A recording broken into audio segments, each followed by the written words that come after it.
Okay, everybody, here's the second half of section 7.2. We're going to start off on page 444 talking about exponential functions and the family of exponential functions. So the take note on page 444 gives our parent function y equals b raised to the x power. Our stretch is still our a value, and that's still multiplied by that parent function. The translations are if our h is with our exponent, it's horizontal. If it's a k value added after the fact, it is a vertical translation. So now we're going to start off with natural base exponential functions. They're exponential functions with base e, and a lot of times these occur in nature and in the real world and in science type things. So these functions are useful for describing continuous growth or decay, especially. So that's what we'll use them for right now. In example 4, we're going to be evaluating e to the x power. So in order to do this, we are going to use our calculators. And if you have the typical TI-30X, like I have up on my wall next to my board, we're going to use the second key.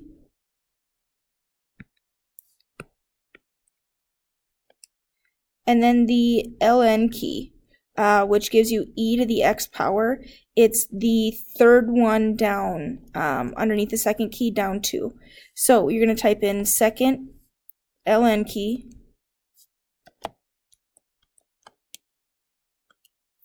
and then 3. And it should give you approximately 20.08. Okay, so that's purely a key on our calculator. The book uses a table and a graph and things like that. We aren't that tech savvy, so I'm just going to go with 20.08. You can do 6, I guess, too. That's what the book did.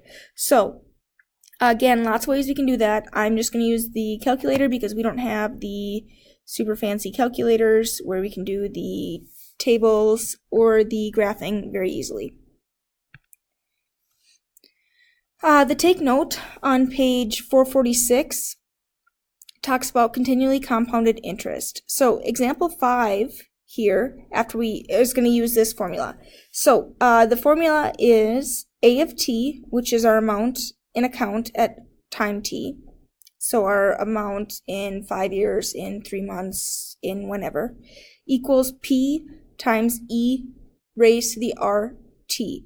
P is our principal, E is our natural base, and R is our annual interest rate. So make sure you keep that in years. T is time in years as well. So a lot of times they'll call this our PERT formula to help us remember. And it's very common in banking and in any type of continuous growth and decay. And the difference here between this and the one that we used before is that before interest was compounded every 3 months, every month, every however, whereas here it's continuously compounded. So we get interest on interest on interest more often than we would in when we were only finding interest every month or every 3 months or every year. So suppose you won a contest at the start of 5th grade that deposited $3,000 in an account that pays 5% annual interest compounded continuously. How much will you have in the account when you enter high school 4 years later? Express the answer to the nearest dollar. So here we're going to use our formula. A of t equals p times e raised to the rt, our PERT formula. And we want to know how much will we have in the account. So we're looking for A of t. Our principal amount is the amount we started with. E always stays. Our rate is 5%, and remember we put that in as a decimal. And our time is that 4 years later. So when we go to plug these in, A of t is what we're looking for, but remember it's been 4 years. Our principal is 3,000. E raised to the 0.05 has to go in as a percent, and it's got to be annual. And our time is 4, and remember that has to be in years. So we can go ahead and simplify this here. A of 4 equals 3,000 e to the 0.2 power. I know that's just a little bit of simplifying, but it's just one less thing that we can mess up when we type in our calculator, especially when we're using these exponents. So go ahead and type that in. Remember, it's going to be 3,000. Second ln key gives us that e to the x. It's 2 down from that second key. And then we type in 0.2 or 0.05 times 4. If you didn't simplify, just make sure that's all in the parentheses. Then press enter. And we should get a of 4 when we round to the nearest dollar to be $3,664, which means you earned $664 in interest, which isn't so bad. Okay. Now, go ahead and try this one. You can pause. We're going to use the same information as on the last problem. So the same interest rate and the same amount of money. Okay? Pause. Okay, we're going to get started here. Two different ways we could do this one. We could either use our amount from the last problem and then go with 4 years, but I'm going to go with our principal amount that we started with at the start of 5th grade, because we rounded that last answer just a little bit, which is going to make our answer off just a tish. So remember, a of t equals our PERT formula, principal times e raised to the rate times time. We want 8 years here. We want 4 in middle school, 4 in high school, which gives us 8 years. Our principal is still that $3,000. E, our rate is still 0.05. Our time here is just 8. So again, I'm still going to simplify.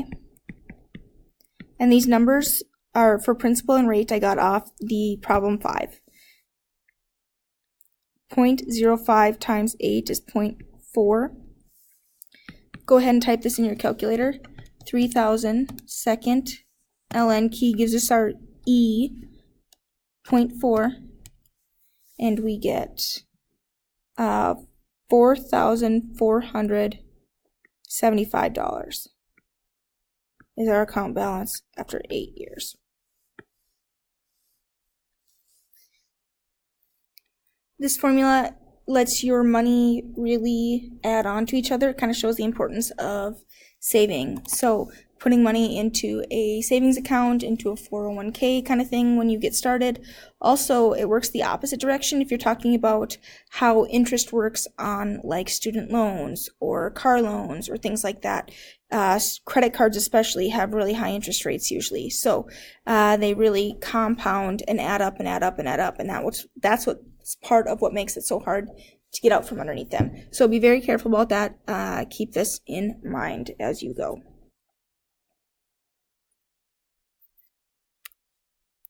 Real quick recap on this section here. The factor a in y equals a times b to the x power can stretch or compress and possibly reflect the graph of the parent function y equals b to the x power.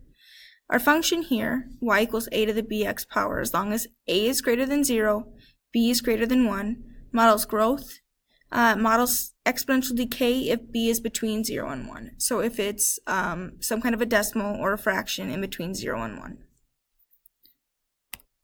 Here's your assignment. Again, you do not have to get started on this. We will be working on this in class.